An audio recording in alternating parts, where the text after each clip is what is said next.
உங்க பிள்ளைதான் இந்த அரண்மனை மாதிரி இருக்கிற இடத்தை விட்டு வரமாட்டேன்னு அடம் படிக்கிறாரு. என்ன நான் கட்டி போட்டு வச்சிருக்கேனா? கல்யாணத்துக்கு முன்னாடி என் புள்ள என்கிட்ட எவ்வளவு அன்பா நடப்பான் தெரியுமா? என் வார்த்தைக்கு மறுவார்த்தை பேசவே மாட்டான். ஆனா இப்ப அப்பா உணர்ச்சி வசப்படாதீங்கப்பா, உங்க உடம்புக்கு ஒத்துக்காது. இல்லம்மா, எனக்கு ஆம்பளை பசங்க இல்லைன்னு நான் வருத்தப்பட்டிருக்கேன். ஒரு ஆண் பிள்ளை இருந்தா இருந்திருந்தா கூட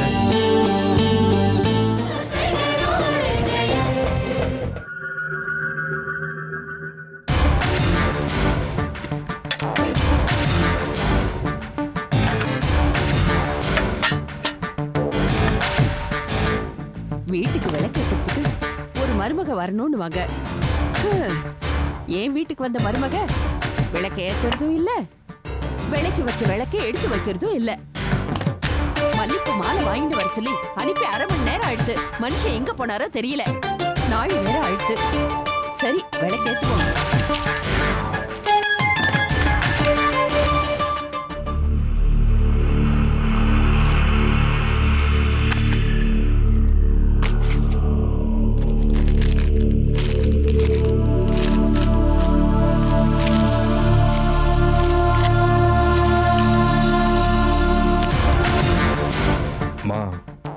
என்னடா காஃபி வேணுமா?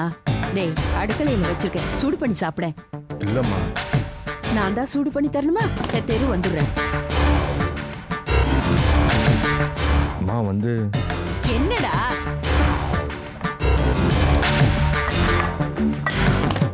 நானும் சௌந்தர்யாவும் அவ அப்பாத்துக்கு போலான் இருக்கோம். என்ன திடீர்னு? இல்லம்மா, அவளுக்கு குழந்தைய பார்த்துட்டு வரலான்னு ஆசையா இருக்காங்க. அதான் பார்த்துட்டு வரலாம். ஏண்டா உங்களுக்கு இருக்கிறது ஒரே மக, உங்களாண்ட வச்சு வளர்க்கறத விட்டுட்டு மாமனார் ஆத்துல வச்சு வளர்க்கறல. அவளுக்கு பார்க்கணும்னு தோணிட்டா நீ பின்னாடியே போகணும்னு நினைக்கிற. ஏண்டா உனக்கு வெக்கமா இல்லையா? அது மாத்திரம் இல்லடா, இது பார், ஆத்துக்கு வந்த மருமக வெள்ளிக்கிழமை அதுவும் புக்காத்துல இருந்து பிறந்தாத்துக்கு போனா நம்ம வீட்டு மகாலட்சுமி நம்மளை விட்டு போயிடும்டா. அதான் சொன்னேன். என்ன சரி புரிஞ்சுதா?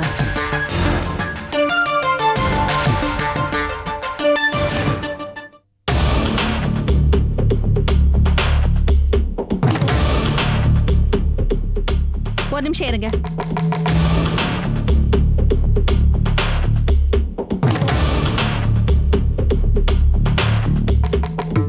என் பொண்ணு என்ன பார்க்க ஆசைப்படுறா, நான் என் பொண்ணை பார்க்க ஆசைப்படுறேன். அதுக்காக நான் யார்கிட்டயும் பெர்மிஷன் கேட்கணுங்கிற அவசியம் இல்ல. ஏதோ ஒரு மரியாதைக்காக உங்க அம்மாட்ட கேட்டா என்ன பேச்சு பேசுறாங்க பாத்தீங்களா? என்ன பேசிட்டேன்? பெற்றிருக்கிறது ஒரே ஒரு பொண்ணு, அதையும் நீங்களும் வளர்க்காம உங்க மாமனார் வீட்டுல கொண்டு போய் விட்டுருக்கீங்களே, நீங்க ரமேஷ் கிட்ட கேட்கல? ஆமா கேட்டேன். இப்ப நேரடியாவே கேக்குறேன். இருக்கிறது ஒரே புள்ள, அதை இங்க வச்சு வளர்க்காம உங்க அப்பா அத்தனை வளர்க்கறேன்னு கேட்டேன். இதுல என்ன தப்பு இருக்கு? என் பொண்ணாவது சந்தோஷமா இருக்கட்டுமே. இங்கே உன் சந்தோஷத்துக்கு என்னமா பங்கம் வந்துடுது? வீடா இது? என்ன வசதி இருக்கு? புறா குண்டு மாதிரி இருக்கு. என் பொண்ணு ஓடி ஆடி விளையாடணும்னா கூட அதுக்கு இடம் இல்ல. என் வீட்டு கார் ஷெட் மாதிரி இருக்கு. ஏதோ நாங்க தான் கஷ்டப்பட்டாலும் அட்ஜஸ்ட் பண்ணிட்டு போறோம். அதுக்காக என் பொண்ணு கஷ்டப்படணுங்கிற அவசியம் இல்ல. அதுக்காக தான் எங்க அப்பா வீட்டுல இருக்காவ. சரிம்மா, நீ உங்க அப்பாத்திலே இரு. இந்த புறா குண்டு மாதிரி வீட்டுல இருந்து தயவு செஞ்சு கஷ்டப்பட வேண்டாம். உங்க அப்பா அதுலயே சந்தோஷமா இருமா. தாராளமா எங்க அப்பாவும் வானதான் கூப்பிடுறாரு. ஆனா உங்க பிள்ளைதான் இந்த அரண்மனை மாதிரி இருக்கிற இடத்தை விட்டு வரமாட்டேன்னு அடம் படிக்கிறாரு. நீங்க தான் அவரை கட்டி போட்டு வச்சிருக்கீங்களே, நீங்களே கட்டாவத்து விட்டா கூட அவர் வரதுக்கு கொஞ்சம் யோசிப்பார்தான். என்ன நான் கட்டி போட்டு வச்சிருக்கேனா? கல்யாணத்துக்கு முன்னாடி என் புள்ள என்கிட்ட எவ்வளவு அன்பா நடப்பான் தெரியுமா? என் வார்த்தைக்கு மறுவார்த்தை பேசவே மாட்டான். ஆனா இப்ப என்கிட்ட பேசுறதுக்கே பயந்து பயந்து பேசுறான். வர கேட்டு தவம் இருந்து பெத்த புள்ள அவனை என்கிட்ட இருந்து கொஞ்சம் கொஞ்சமா பிரிச்சுட்டியேடி. என்னம்மா இது காலங்காத்தால? என்னம்மா இங்க பிரச்சனை? அண்ணே என்னென்ன ப்ராப்ளம்? அது நான் சொல்றேன் சுரேஷ், குழந்தைய பார்க்கலான்னு நானும் உங்க அண்ணனும் எங்க அப்பா வீட்டுக்கு போகணும்னு சொன்னோம். அதுக்கு உங்க அம்மா என்னென்ன பேசுறாங்க தெரியுமா? அம்மா, அவங்க அப்பா அம்மாவோட வீட்டுக்கு போறதுக்கு உனக்கு என்னமா வந்தது? ப்ளீஸ்மா, வேண்டாமா. சரிடா, நான் அவகிட்ட பேசல, உங்ககிட்ட பேசலாம்ல. இன்னைக்கு தரகுற வர சொல்லிருக்கேன். உனக்கு ஒரு பொண்ணு பார்க்க சொல்லணும். நல்ல பொண்ணா வேணும், நல்ல குடும்பமா வேணும். நடுத்தர குடும்பமா இருந்தா போதும், பணக்கார வீட்டு சம்மந்தம் எல்லாம் வேண்டாம். பணக்கார வீட்டு பொண்ணுங்கெல்லாம் பண திமிர் பிடிச்சு ஆடுது. இத பாருங்க, இந்த மாதிரி பேசுறதெல்லாம் நல்லா இல்ல. அதுக்கப்புறம் நானும் தரம் குறைஞ்சு பேச வேண்டியிருக்கும். அப்புறம் உங்களால அதை தாக்க முடியாது. இங்க பாருமா, நான் ஒண்ணு சொல்லலமா, ஊரு உலகத்தை பொதுவா சொன்னேன். மணி, நீங்க அண்ணனை கூப்பிட்டு கிளம்புங்க மணி, உங்களுக்கு லேட் ஆகுது. சரி சுரேஷ், நாங்க போயிட்டு மண்டே வரோம். வாங்க. சரி மணி. மணி, குழந்தைய பார்த்து ரொம்ப நாள் ஆச்சு, கேட்டதா சொல்லுங்க. வரேன்டா.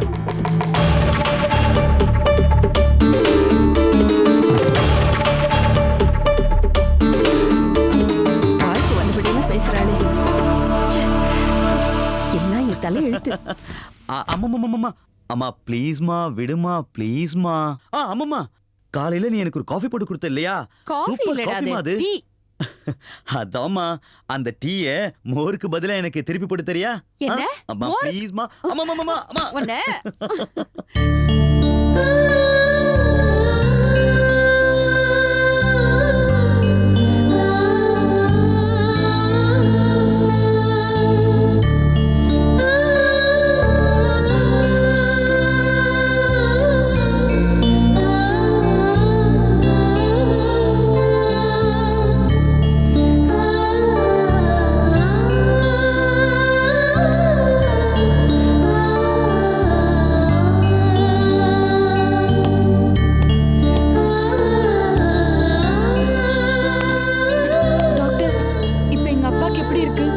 ரொம்ப சிரமப்பட்டு தான் காப்பாற்றிருக்கோம். ஹி இஸ் ஆல் ரைட் நவ.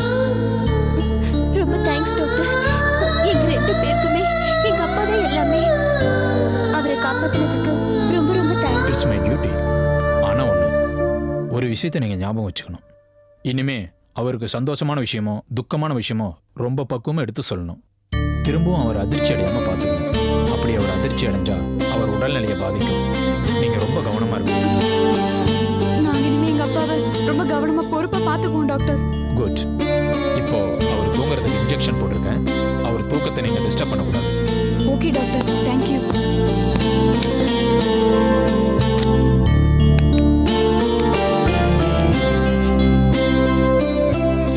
என் பிறந்தநாள் அதுவுமா அப்பாவுக்கு இப்படி அடுத்தேன்னு மனசுக்கு ரொம்ப கஷ்டமா இருக்கு.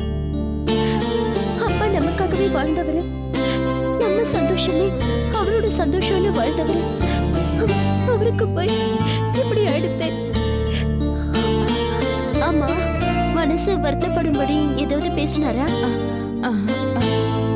அதெல்லாம் ஒண்ணும் இல்லக்கா, நன்னாதான் இருந்தார். எதுவும் நடக்கலன்னா ஏன் இப்படி திடீர்னு உடம்பு முடியாம போயிடுச்சு? இதுக்கு முன்னாடி அப்பாவுக்கு இப்படி நடந்ததே இல்லையே. கடவுளே, அந்த ஆண்டவன் ஏந்தா இப்படி நம்மள சோதிக்கிறானோ? அம்மாவை பறிச்ச ஆண்டவன் இப்ப அப்பாவுக்கும் உடம்பு சரியில்லாம பண்ணி நம்மள ரொம்ப சோதிக்கிறான். அக்கா, தைரியமா இரு, அப்பாவுக்கு எதுவும் ஆகாது. அதிகமான சந்தோஷத்தையும் அதிகமான துக்கத்தையும் அப்பாவால தாங்க முடியாது. வயசாயிடுத்தோம். இன்னைக்கு உன்னோட பிறந்த நாள். அந்த சந்தோஷத்துல கொஞ்சம் அதிகமாவே உணர்ச்சி வசப்பட்டுட்டார். எல்லாம் சரியாயிடும். மற்றபடி வேற எதுவும் நடக்கல. அக்கா, அப்பாவும் நானும் உன்னோட ஜாதகத்தை பார்த்தோம். உன்னோட கல்யாணம் மிகப்பெரிய துக்கம், உயிர் பலி, இதெல்லாம் தாண்டி தான் நடக்கும்னு சொன்ன நம்பூதிரி ஜோஷியர். இந்த மாதிரி துக்கம் உயிர் பலியில நடக்கும்னு தெரிஞ்சா நீ இந்த கல்யாணத்துக்கு சம்மதிக்க மாட்டேல்ல. அதனால தான் நானும் அப்பாவும் இந்த மனசுக்குள்ளேயே போட்டு மறைச்சிட்டோம். உன்கிட்ட சொல்லாம விட்டுட்டோம். எங்களை மன்னிச்சிடுக்கா, மன்னிச்சிடு.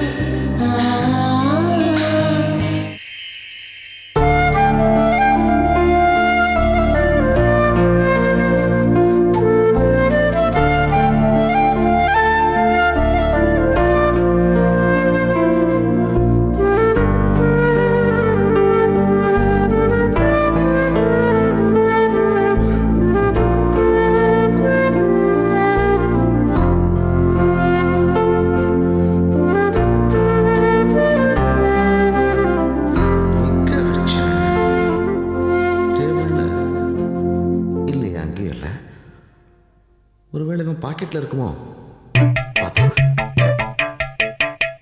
ஐயோ அப்பா என்ன பண்றீங்க? இது இல்லடா அம்பி, என்னோட பேனாவை எங்க வச்சேன்னு எனக்கு தெரியல. அம்பி நீ பாத்தியாடா? ஐயோ அப்பா, நீங்க வேலைக்கு சேரும்போது வாங்கின பேனா பாது 2 வருஷம் ஆச்சு நீங்க ரிட்டையர்ட் ஆகி. இப்ப கூட அந்த பேனா வேணுங்கிறீங்களே, பாவம்பா அந்த பேனா. இல்லப்பா, அவ்வளவு சுலபம் அதை விட முடியாதுப்பா. அது எனக்கு ரொம்ப ரகசியமான பேனாவாக்கும்.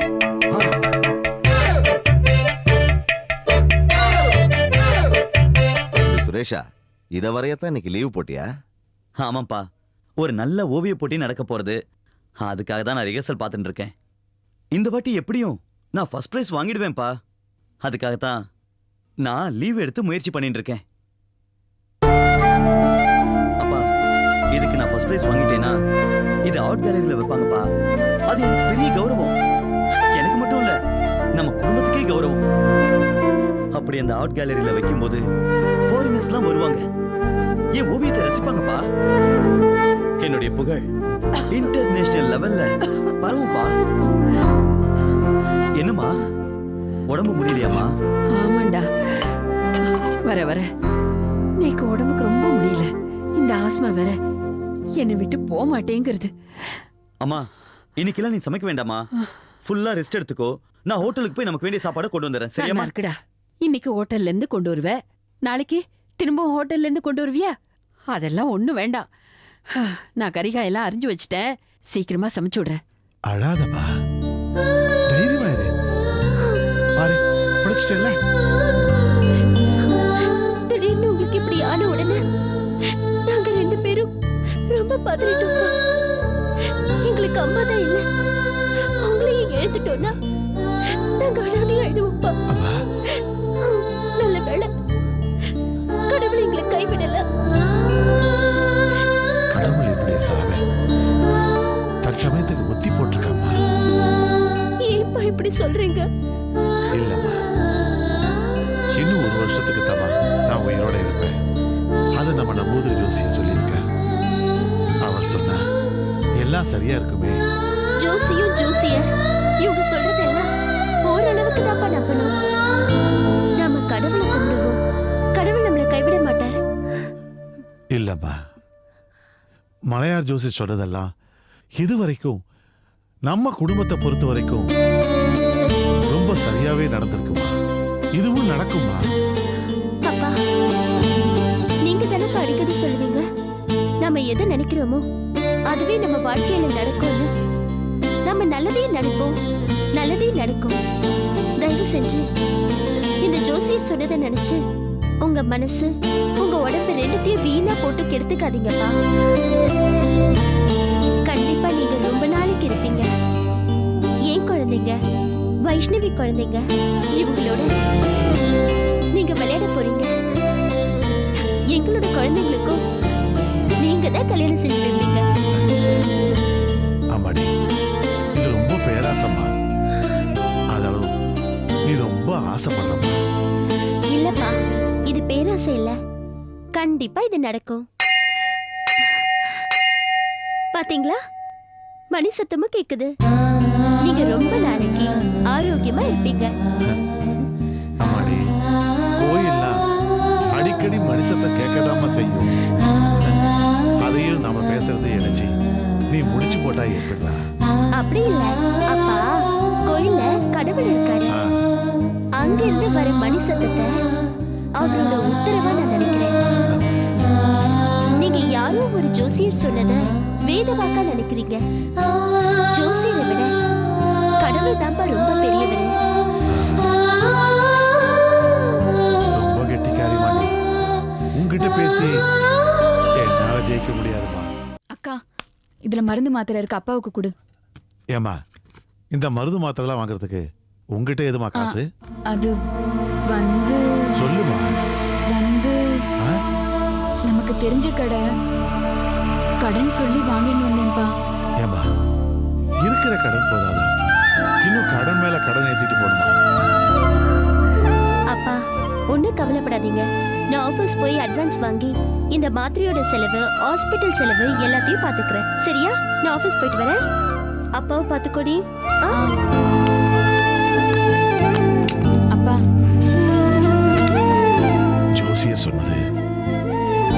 உடம்பு பாதிச்சிருச்சுமா. அவர் சொன்ன மாதிரி நடந்தே ஆகும். அதாம்மா நேக்கு உடம்புக்கு முடியல, அதனாலதான் நேக்கு உடம்பு பாதிச்சிருச்சு. கௌசல்யாவோட கல்யாணம் நல்லபடியா நடக்கணுமா. அப்பா நீங்க எதுக்கும் கவலைப்பட வேண்டாம், எல்லாம் நல்லதாவே நடக்கும். ஆனா ஆனா உங்களுக்கு என்ன நடந்ததுன்னு அக்கா திரும்ப திரும்ப என்னிட கேட்டா. அவ கல்யாணத்துல பிரச்சனை வரும்னு நம்பூதிரி ஜோஷியர் சொன்னது அவளுக்கு தெரிய வந்தா அவ கல்யாணமே வேணான்னு சொல்லிடுவா. அதுக்கு பயந்து நான் அவகிட்ட மறைச்சிட்டேன். ஆனா எதுவும் நடந்திருக்குன்னு அவ சந்தேகப்பட ஆரம்பிச்சிட்டாப்பா. நீங்க அடிக்கடி நம்பூதிரி ஜோஷியரை பத்தி அவகிட்ட பேசி உங்களையே அறியாம அவளாண்ட எதுவும் சொல்லிடாதீங்க. அப்புறம் அவ கல்யாணமே வேண்டான்னு சொல்லிடுவாப்பா. அப்பா அந்த நம்பூதிரி ஜோஷியர் என்ன சொன்னாரு? எவ்வளவு பிரச்சனை நடந்தாலும் எவ்வளவு அவமானம் நேர்ந்தாலும் அக்கா கல்யாணம் கண்டிப்பா நடக்கும்னு சொன்னார்ல. கல்யாணம் நின்னு போகும்னு சொல்லலையே. பிறகு என்னப்பா, தைரியமா இருங்கோ. அக்கா சொன்ன மாதிரி நல்லதே நடக்கும். 1000 பொய்ய சொல்லி ஒரு கல்யாணத்தை நடத்துன்னு சொல்லுவா. நீங்க ஜோஷியர் சொன்ன ஒரே ஒரு உண்மையை மட்டும் அக்கா கிட்ட மறைச்சிட்டு அக்காவோட கல்யாணம் ஜாம்னு நடக்கும். நீ என்னோட மகன் மட்டும் இல்லம்மா, என்னோட அம்மா. இவ்வளவு பொறுப்பாவும் இவ்வளவு தைரியமாவும் பேசுறேன். இந்த சின்ன வயசுல பெருமாள் நோக்கி நிறைய பக்குவத்தை கொடுத்திருக்காருமா. எனக்கு ரொம்ப சந்தோஷமா இருக்குமா. வாங்க வாங்க, இருங்கோ காஃபி கொண்டு வரேன். வேண்டாம் மாமி, இப்பதான் வரைச்சு சாப்பிட்டு வந்தேன். என்ன தரகரே, தரகர் வந்திருக்கேன்னு வாசல்லே நின்னு கத்துரு, தெருவுக்கு கேட்கிற மாதிரி. அதனால என்ன சுரேஷ், நம்ம ஆத்துல மாப்பிள்ள இருக்கான்னு 4 பேருக்கு தெரிஞ்சா நல்லதுதான். அவளும் நல்ல இடமா இருந்தா சொல்லுவாளா இல்லையோ? வேற யாராவது பொண்ணு வீடு சொன்னா உமக்கு கமிஷன் கிடைக்காது போய். ம் கமிஷன் என்ன பொல்லாத கமிஷன், நல்ல காரியம் நடந்தா சரிதான். சரி சரி, எதுக்கு விட்டி பேச்சு? சொல்லுங்க, பொண்ணு யாரு, எந்த ஊரு? பொண்ணோட ஜாதகத்தை நம்பூதிரிகள் கொடுத்தார். நம்ம சுரேஷ் தம்பிக்கும் கௌசல்யா பொண்ணோட ஜாதகத்துக்கும் 10 பொருத்தமும் நன்னா பொருந்திருக்கு. பொண்ணு நல்ல குடும்பத்து பொண்ணு, வேலைக்கு போறாளாம், கண்ணுக்கு லட்சணமா இருப்பாளாம், நன்னாவும் படிச்சிருக்காளாம். அதெல்லாம் இருக்கட்டும் தரகரே. பொண்ணு வீட்டுல வசதி எப்படி? நல்ல பணக்கார வீட்டு பொண்ணா? இல்ல மாமி, அவளும் உங்கள மாதிரி தான். சரி, நாங்க பொண்ணு பார்க்க வரோம். பொண்ணு பிடிச்சிருந்தா மத்த விஷயம் சீக்கிரம் பேசி முடிச்சிடலாம். சரி, அவருக்கு செலவு பணம் கொடுத்து அனுப்புங்க. செத்த இருங்கோ, எல்லாம் நல்லபடியா முடியட்டும் மாமி, அப்புறமா நான் பணம் வாங்கிக்கிறேன். அப்ப நான் கிளம்புறேன். நீங்க என்னைக்கு பொண்ணு பார்க்கணும்னு நினைக்கிறீங்களோ அன்னைக்கு எனக்கு ஒரு ஃபோன் பண்ணுங்க, நான் மத்த அரேஞ்ச்மெண்ட்லாம் பண்ணிடுறேன். சரி, அப்ப நான் வரேன் மாமி. அம்மா, ஏமா இப்படி அவசரப்படுற? என் கல்யாணத்துக்கு இப்ப என்னமா அவசரம்? கொஞ்சம் மெதுவாவே போலாமே. இங்க பாரு, இந்த கல்யாணத்துல என்னோட அவசரம் அவசியம் முக்கியம் இல்ல. முதல்ல உன்னோட சம்மதம் தான் முக்கியம். நீ வந்து பொண்ணை பாரு, பொண்ணு பிடிச்சிருந்தா மத்தபடி சம்மந்தம் பேசுவோம். இன்னொரு விஷயம், இந்த கல்யாணத்தை பொறுத்த வரைக்கும் உன்னை யாரும் கம்பல் பண்ண போறது கிடையாது. Yes yes, no compulsion at all. ஆனா இன்னொரு விஷயம், அந்த ராட்சசி சௌந்தர்யா வாழற இந்த வீட்ல வர்ற மாட்டு பொண்ணு, அவளை வந்து அடக்கணும். அப்பதான் என் மனசு திருப்தி ஆகும்.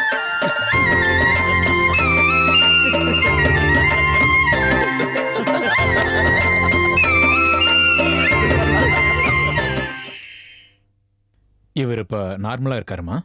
இப்போவே நீங்கள் வீட்டுக்கு கூட்டிகிட்டு போகலாம். நான் எழுதி கொடுத்த டேப்லெட்டை 1 மந்த்துக்கு கொடுங்க, கண்டினியூ பண்ணுங்க. அதுக்கப்புறம் நீங்கள் செக்கப்புக்கு அழைச்சிட்டு வாங்க. சரி டாக்டர். டாக்டர், சாப்பாடெல்லாம் வழக்கம் போல கொடுக்கலாம்ல? டயட்டில் எந்த ரெஸ்ட்ரிக்ஷன்ஸும் கிடையாது. ஆனால் ஆயில் ஃபுட்டு வேண்டாம். Okay doctor, thanks. It's okay. அப்பா அப்பா. ஏய் சீதா, எல்லாத்தையும் எடுத்து வச்சிட்டியா? ம் எதுவும் மிஸ் பண்ணலையே? இல்லக்கா, எல்லாத்தையும் எடுத்து வச்சிட்டேன். பில் எல்லாம் கட்டியாச்சாம்மா? கட்டியாச்சுப்பா. எவ்வளவு பில்லு வந்துச்சுமா? எவ்வளவு இருந்தா என்னப்பா, கட்டியாச்சு. எவ்வளவுன்னு சொல்லுமா. இப்ப தெரிஞ்சு என்னப்பா செய்ய போறீங்க? அப்பா கேக்குறாரோன்னு சொல்ல வேண்டியது தானே? 15,000.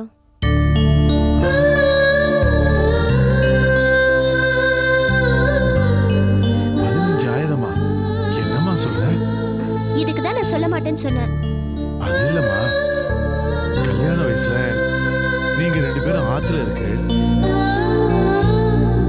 கல்யாணத்துக்கு செலவு பண்ண வேண்டியத இப்படி நீங்க ஹாஸ்பிட்டலுக்கு செலவு பண்ணிருக்கேனே, அதான் நீக்கு வருத்தமா இருக்குமா? அதனால என்னப்பா, என்னோட கல்யாணம் உங்களுக்கு எவ்வளவு முக்கியமா படுதோ அதை விட எங்க எல்லாருக்கும் உங்க உயிர் ரொம்ப ரொம்ப முக்கியம்ப்பா. இருந்தாலும் இங்க பாருங்கப்பா, எங்களுக்கு எங்களோட கல்யாணத்தை விட உங்க ஆரோக்கியம் தான்ப்பா எங்களுக்கு முக்கியம். நீங்க ஆரோக்கியமா நல்லபடியா இருந்தா எங்களுக்கு அதுவே போதும்பா. இங்க பாருங்கப்பா, நான் வேலைக்கு போய் இப்ப கை நிறைய சம்பாதிக்கிறேன்ப்பா. பணத்துக்கு எந்த ஒரு பிரச்சனையும் இல்ல. அப்பா, உணர்ச்சி வசப்படாதீங்கப்பா, உங்க உடம்புக்கு ஒத்துக்காது. இல்லம்மா, எனக்கு ஆம்பளை பசங்க இல்லைன்னு நான் வருத்தப்பட்டிருக்கேன். ஒரு ஆண் பிள்ளை இருந்திருந்தா கூட உங்களை மாதிரி என்ன கவனிச்சிருப்பாரான்னு எனக்கு சந்தேகமா இருக்குமா? மகளா நீங்க 2 பேரும் எனக்கு பிறந்தது என்னோட அதிர்ஷ்டம்.